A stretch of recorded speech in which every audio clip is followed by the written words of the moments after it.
Hello everyone, welcome back in my YouTube channel Physics with Virendra Taylor। तो बच्चों आज हम चैप्टर नंबर 7 से रिलेटेड कुछ डेफिनेशंस पढ़ेंगे और कुछ हम सर्किट का भी स्टडी करेंगे। ऑल्टरनेट जो सर्किट आपके पास है हम उसका भी आज कुछ डिस्कशन करते हैं अच्छे से। चलो ये देखो, ये बहुत सारी डेफिनेशंस वगैरह टॉपिक्स वगैरह बीच बीच में यूज आएंगे, बीच बीच में बताएंगे, इसलिए हमने इसके अलग से ही क्लास आज बना दी है भाई। तो सबसे पहला आता है जो फॉर्म फैक्टर। फॉर्म फैक्टर अपने पास क्या होता है? सबसे फर्स्ट डेफिनेशन क्या है भाई आपके पास में? फॉर्म फैक्टर है। तो देखो बच्चों, फॉर्म फैक्टर क्या होता है, चलो देखते हैं। एक मिनट कहा गया ये रहा भाई।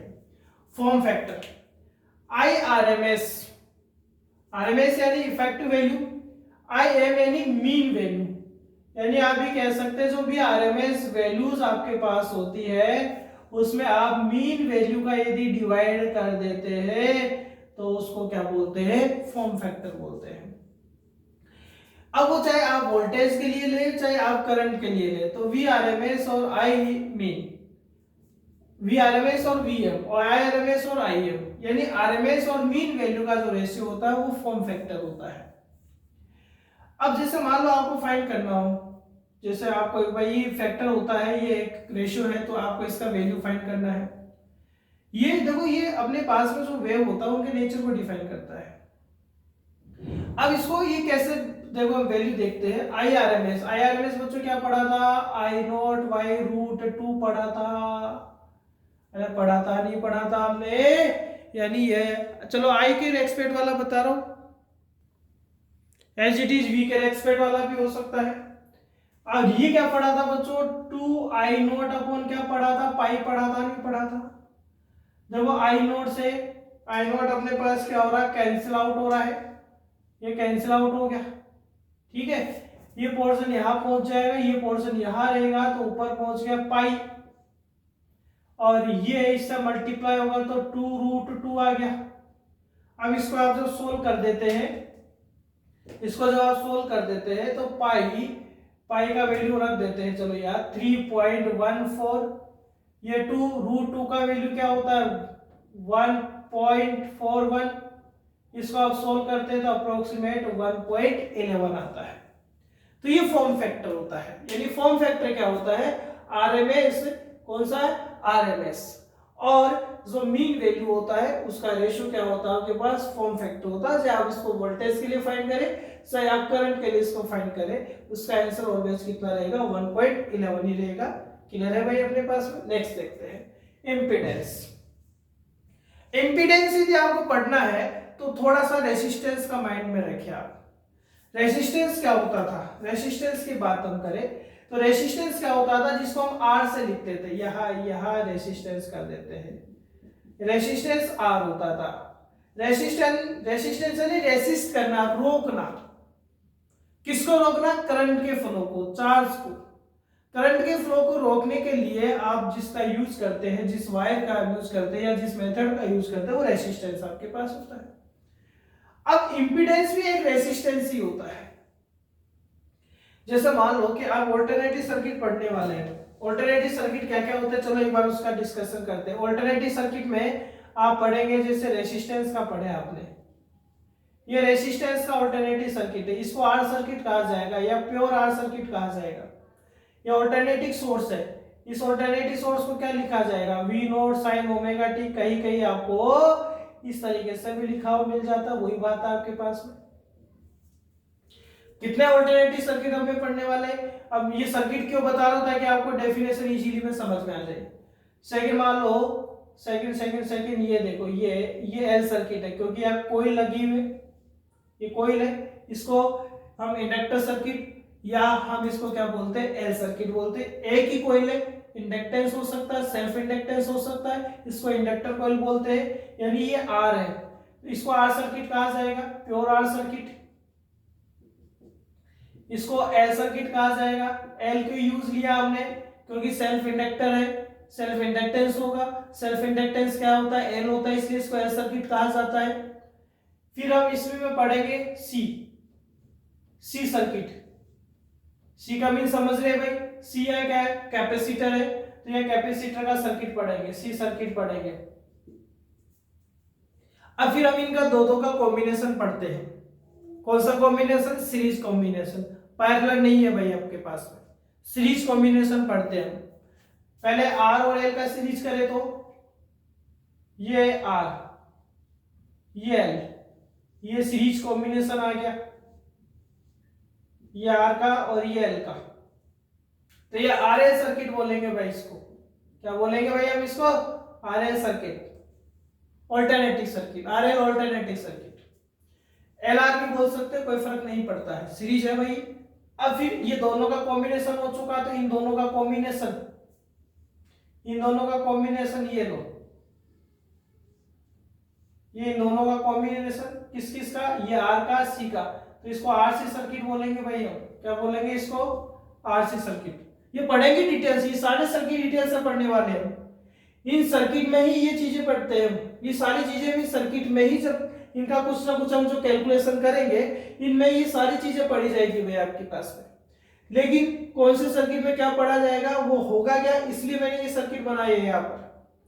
तो ये 1 2 3 4 5, तो टोटल आपके पास कितने हैं? 5 तो ये हो गए।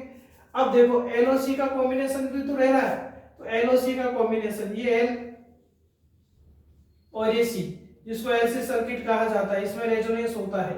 रेजोनेंस क्या होता है आगे पढ़ेंगे भाई। ये एलसी सर्किट है। कौन सा सर्किट है? ये एलसी सर्किट है। अब देखो दो दो का कॉम्बिनेशन खत्म हो चुका है, तो तीन तीन का तो भी हो सकता है ना। तीन का मतलब तीनों का, एलसीआर, एलसीआर यानी ये एल, ये सी, ये आर, और तीनों ये सीरीज, ये एल सी आर। पैरेलल भी हो सकता है इनका, एलसीआर का पैरेलल कॉम्बिनेशन भी होता है। पैरेलल तो इनका भी हो सकता है, लेकिन हम सीरीज पढ़ते हैं मेनली। तो ये टोटल हम कितने सर्किट पढ़ते हैं भाई? 7 सर्किट है। इसका पैरेलल कॉम्बिनेशन भी होता है, एलसीआर का पैरेलल भी पढ़ लेंगे हम। तो ऐसे हम सर्किट्स पढ़ते हैं। इन सर्किट में हमें बहुत सारी चीजें फाइंड करना पड़ता है, voltage, current, phase difference find करना पड़ता है, इंपीडेंस फाइंड करना पड़ता है, रिएक्टेंस फाइंड करना पड़ता है। रिएक्टेंस भी दो टाइप का होता है, इनका वेक्टर डायग्राम बनाना पड़ता है, इनका फेज डायग्राम आपको बनाना पड़ता है।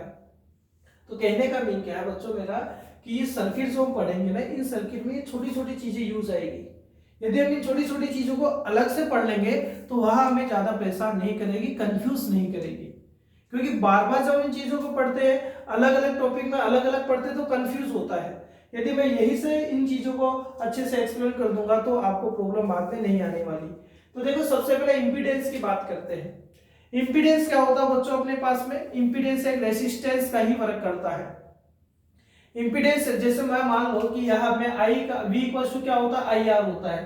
तो आई इक्वल टू क्या हो गया? v अपॉन आर आ गया। मान लो किसी सर्किट में इस तरीके से आ गया, तो उस सर्किट में आर की जगह जेड लिखा जा सकता है, और लिखेंगे भी हम, क्योंकि यहाँ पर ऑल्टरनेटिव करंट, ऑल्टरनेटिव जो सर्किट होता है, उन ऑल्टरनेटिव सर्किट में रेसिस्टेंस की जगह क्या यूज आता है? इंपीडेंस यूज आता है, जिसको हम किससे लिखते हैं? जेड से लिखते हैं। अब इसका डेफिनेशन क्या होता है वो आप देखें। यदि कोई ऑल्टरनेटिव सर्किट है, उस ऑल्टरनेटिव सर्किट में कौन कौन हो सकता है? कौन कौन हो सकता है? आर और एल हो सकता है, आर और सी हो सकता है, यानी आर एल में और आर सी में, आर एल में और किसके अंदर?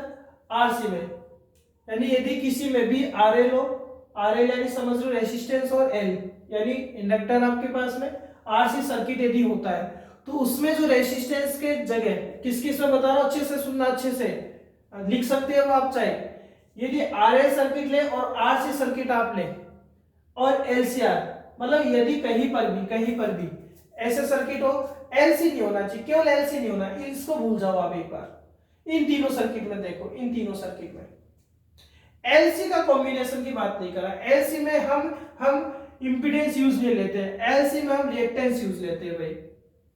तो यदि ये तीनों सर्किट है 1 2 3 1 2 3 1 2, अच्छे से समझे आप। अभी समझ लेंगे तो आगे देखो मैं वापस से बताऊंगा आपको, लेकिन अभी समझ लो कि मैंने कहा कि इंपीडेंस को हम किसकी जगह यूज लेंगे? रेसिस्टेंस की जगह। लेकिन सभी सर्किट में रेसिस्टेंस की जगह इंपीडेंस यूज नहीं लेंगे, मतलब जेडी। अब किस किस में लेंगे? इसमें लेंगे, इसमें लेंगे, इसमें। आरएल सर्किट में, आरसी सर्किट में, एलसीआर सर्किट में जो करंट के फ्लो को रोकता है हम उसको क्या बोलते हैं? इंपीडेंस बोलते हैं। इसको जेड से रिप्रेजेंट करेंगे और इसका यूनिट क्या होगा? रेसिस्टेंस की जैसे ओम ही होगा। तो ये इंपीडेंस होता है जिसको जेड से लिखेंगे और इसका यूनिट आपके पास क्या होता है, ओम होता है। क्लियर है यहाँ तक? अब हम बात करें, अब हम किसकी बात करें, ससेप्टेंस की यदि हम बात करें तो ये वाई कंडक्टेंस याद करो बच्चों, conductance conductance conductance capital G equals to 1/r। ये कंडक्टेंस, कंडक्टेंस रेसिस्टेंस का इनवर्स होता था, ठीक है। लेकिन यहाँ रेसिस्टेंस की जगह कौन आता है हमारे लिए, हमारे लिए रेसिस्टेंस की जगह कौन आता है, इंपीडेंस आता है। तो ससेप्टेंस क्या होता है, ससेप्टेंस क्या होता है, ये जैसे रेसिस्टेंस का इनवर्स था ये वैसे ही किसका इनवर्स होता है, जेड का। जेड का मीन ये किसका इनवर्स है आपके पास में, जेड का इनवर्स है, यानी ये किसका इनवर्स है आपके पास में, इंपीडेंस का। यानी इंपीडेंस के इनवर्स को हम क्या बोलते हैं, ससेप्टेंस बोलते हैं। यूनिट क्या आ जाएगी बच्चों, 1/ओम। 1/ओम यानी ओम इनवर्स। ओम इनवर्स को क्या लिखा जाता है, महो भी लिखा जाता है, ओ एच एम, ओम। ओम का उल्टा ओम का इनवर्स यानी M H O, M H O, mho. तो ससेप्टेंस जो होता है वो एक तरीके से कंडक्टेंस ही होता है आपके पास में, लेकिन वो किस में होता है, ऑल्टरनेटिव सर्किट में। वो डायरेक्ट सर्किट पढ़ रहे थे आप सारे, उसमें आप सेल और बैटरी का यूज करके डायरेक्ट वोल्टेज दे रहे थे, तो वहां आप कंडक्टेंस बोल रहे थे। लेकिन ऑल्टरनेटिव सर्किट में इसका नेम चेंज होकर क्या बन जाता है, ससेप्टेंस बन जाता है, जिसको हम वाई से रिप्रेजेंट करेंगे। तो ये रेसिस्टेंस का इनवर्स है, हमारे लिए रेसिस्टेंस कौन है, इंपीडेंस है, तो 1/z आ गया।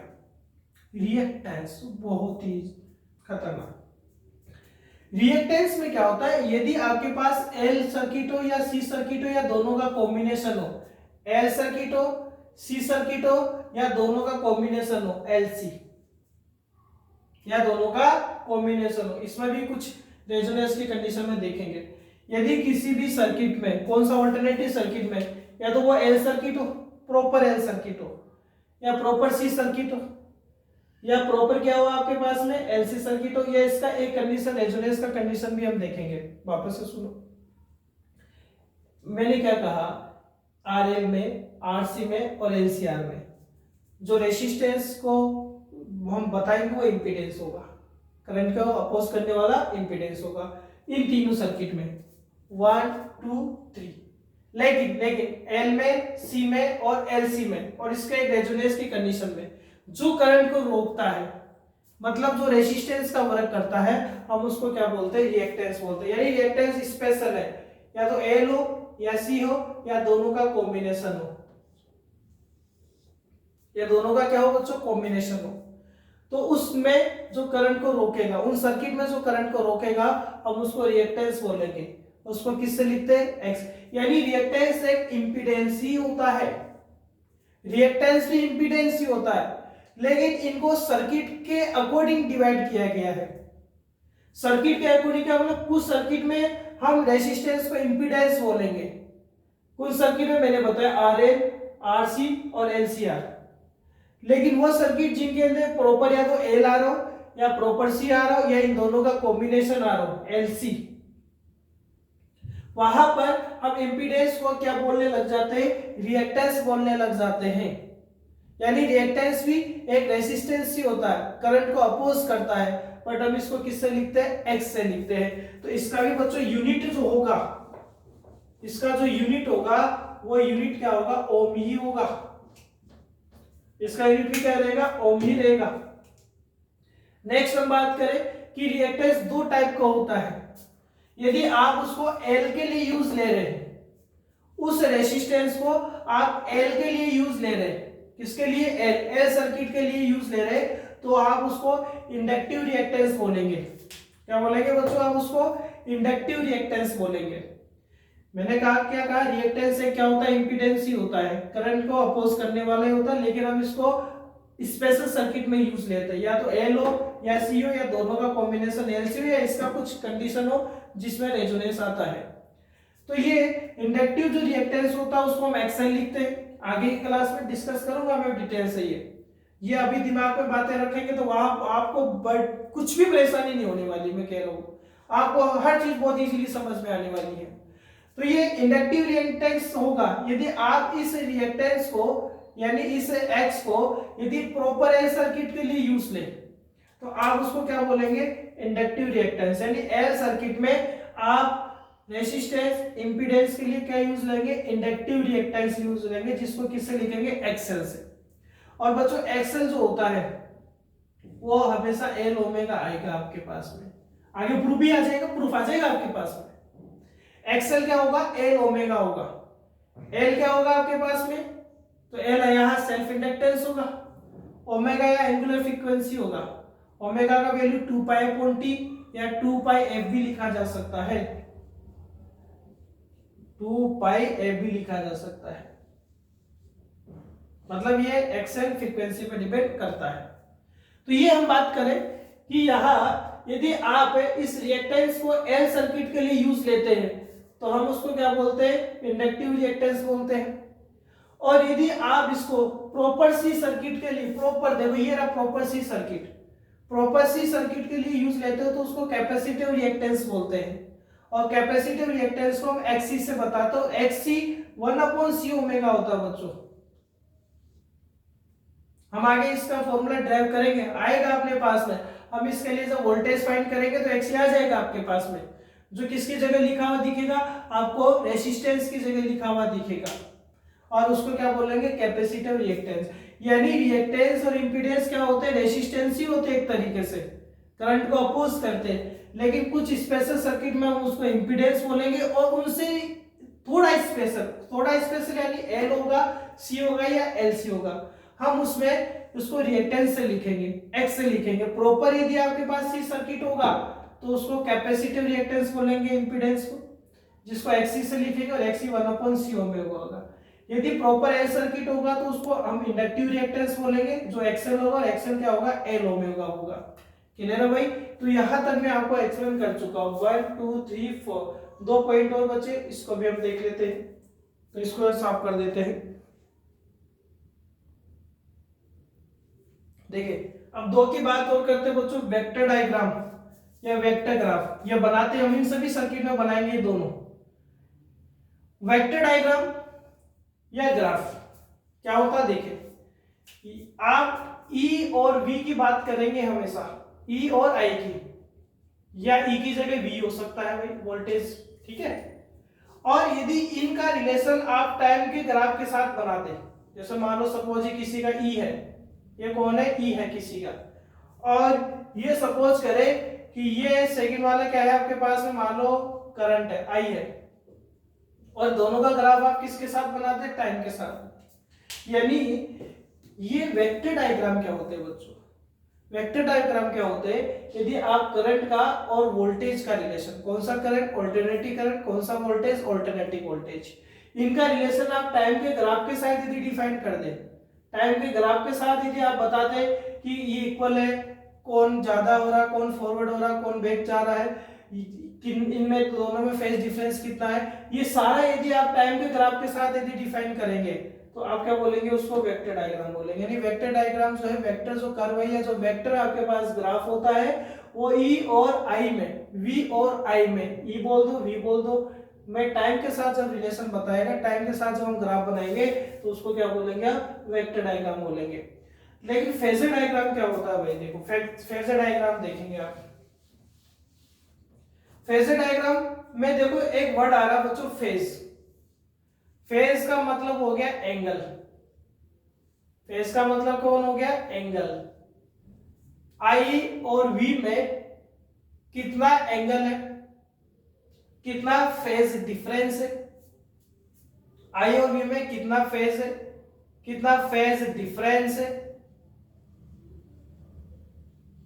दोनों में से कौन बड़ा है कौन छोटा है, मीन उनमें जो डिफरेंस है या उनमें जो भी वैल्यूज है उन वैल्यूज में क्या आप कंपेयर कर रहे हो, उन सभी को बताने के लिए जो हम कर्व बनाते हैं, जो डायग्राम बनाते हैं, हम उसको फेजर डायग्राम बोलते हैं। यानी आप ये देखेंगे वेक्टर डायग्राम तो क्या आता है, इनका टाइम के साथ बताता है, लेकिन फेजर डायग्राम में बिना टाइम के क्या बनाते हैं, कर्व बनाते हैं। हम फॉरवर्ड बैकवर्ड बताते हैं, कौन फॉरवर्ड है कौन बैकवर्ड है, कौन आगे जा रहा है कौन पीछे जा रहा है, किसका वैल्यू किसके अकॉर्डिंग चेंज हो रहा है, दोनों में कितना फेज है, दोनों का फेज का डिफरेंस कितना है, उनमें जो हम डायग्राम में कर्व बनाते हैं उसको क्या बोलते हैं बच्चों, फेजर डायग्राम बोलते हैं। तो देखो नेक्स्ट क्लास में बच्चों में आपको R circuit, L circuit, C circuit तीनों एक साथ पढ़ाऊंगा। तो तब तक के लिए आप तैयार रहे और ये चीजें आपके माइंड में रहनी चाहिए। मैं बार बार आपको हर सर्किट में चीजें याद दिलवाऊंगा, क्योंकि ये दिमाग में यदि आपके पहले से फीड है तो इनमें जो भी चीजें हम धीरे धीरे फाइंड करेंगे, मैं बोलूंगा फेजर डायग्राम, तो आप समझ जाएंगे कि अब किस किस में रिलेशन बता रहे हैं, इनके फेज में, इनके फेज डिफरेंस में हम रिलेशन बताने वाले हैं। मैं बोलूँ वेक्टर डायग्राम बनाऊंगा तो समझ जाएंगे, मैं बोलूंगा इनका ये इंपीडेंस है तो आप समझ जाएंगे इंपीडेंस का मीन हम रेसिस्टेंस की जगह यूज ले रहे हैं, उसका ये रिएक्टेंस है तो किसके जगह यूज ले रहे हैं हम, वही इंपीडेंस है, नहीं रेसिस्टेंस की जगह मैं बोलूंगा उसका ससेप्टेंस आपके पास इतना है तो आप समझ जाएंगे वो कंडक्टेंस की जगह यूज ले रहे हैं। तो ये सारी चीजें जो है छोटी छोटी चीजें हमारे पास काम आएगी और ये आपको दिमाग में रखना है। ठीक है, थैंक यू।